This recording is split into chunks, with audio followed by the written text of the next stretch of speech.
జగన్మోహన్ రెడ్డిని భయపెట్టే రాజకీయం. జగన్మోహన్ రెడ్డిని జైల్లో పెట్టాలనే రాజకీయం ప్రస్తుతం ఆంధ్రప్రదేశ్‌లో నడుస్తోంది. ఇది అందరికీ తెలిసిన విషయమే. ఎందుకంటే ప్రతీకార రాజకీయాలు ఎప్పుడైతే ఆంధ్రప్రదేశ్‌లో మొదలైనయో, వాళ్ళు చేశారని వీళ్ళు, వీళ్ళు చేశారని వాళ్ళు. అల్టిమేట్‌గా చంద్రబాబు నాయుడు ఒకప్పుడు జగన్మోహన్ రెడ్డికి టార్గెట్ అయితే, ఇప్పుడు చంద్రబాబు నాయుడు టీమ్‌కి జగన్మోహన్ రెడ్డి టార్గెట్. ఎలాగైనా ఖచ్చితంగా ఒక నెల ఆలస్యం అవుతుందేమో గానీ, కొన్ని రోజులు లేట్ అవుతదేమో గానీ, జగన్‌ని జైల్లో పెట్టడం అయితే ఖాయం అనేది దాదాపుగా అందరికీ అర్థమైపోతుంది. అది లిక్కర్ స్కామ్ వ్యవహారంలో వెళ్తారా జైలుకి?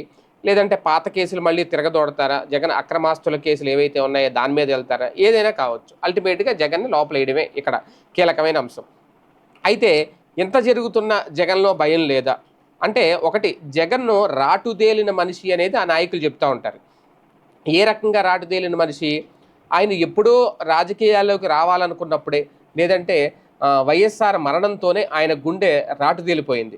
వైఎస్ఆర్ మరణం తర్వాత కాంగ్రెస్ పార్టీ కొట్టిన దెబ్బతో మరింత రాటుదేలిపోయింది. ఏదైనా సరే ఒక మనిషిని పదే పదే పదే కొడతా ఉంటే ఒక దెబ్బకి భయపడతాడు, రెండో దెబ్బకి భయపడతాడు, మూడో దెబ్బకి భయం అనేది ఉండదు. ఇక నాలుగో దెబ్బ నుంచి ఎదురు తిరగడు. ఆ దెబ్బలను తట్టుకునే శక్తి వచ్చేస్తుంది. ఇప్పుడు జగన్మోహన్ రెడ్డిలో కనిపిస్తున్నది అదే. ఎన్ని దెబ్బలు కొట్టినా, ఎన్ని దెబ్బలు తిన్నా ఆయన రాటుదేలిపోయి ఉన్నారు జగన్మోహన్ రెడ్డి. ఇప్పుడు అధికారం కోల్పోయారు. ప్రజలు కొట్టిందే అతిపెద్ద దెబ్బ.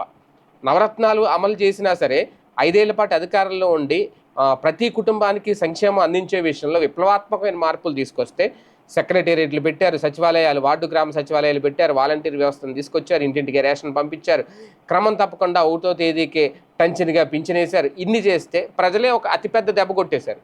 ఇప్పుడు ప్రత్యర్థులు కొట్టే దెబ్బ ప్రజలు కొట్టిన దెబ్బతో పోలిస్తే పెద్ద దెబ్బ కాదు.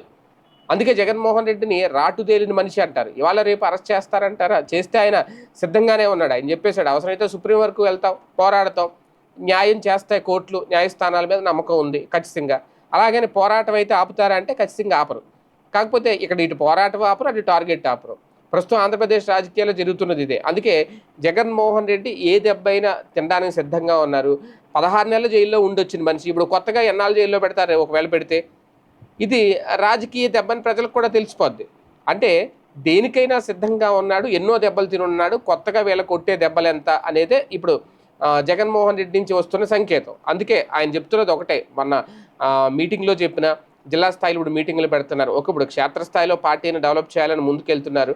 కాస్తంత ఆలస్యంగా నిర్ణయం తీసుకున్నారు అనుకున్న, తీసుకున్న నిర్ణయం ఆలస్యమే కావచ్చు గానీ, ఆయన తీసుకున్న నిర్ణయం మాత్రం పార్టీకి సంబంధించి వెరీ స్ట్రాంగ్ అనేది. ఇక మున్ముందు మరిన్ని దెబ్బలు ఎదుర్కోవాల్సి వస్తదా? ఎదురు చూడాల్సి వస్తదంటే ఖచ్చితంగా ఉంటుంది. అలాగని వెనకడుగు వేసే తత్వం తనది కాదు అని మాత్రం ఓపెన్‌గా చెప్తున్నారు.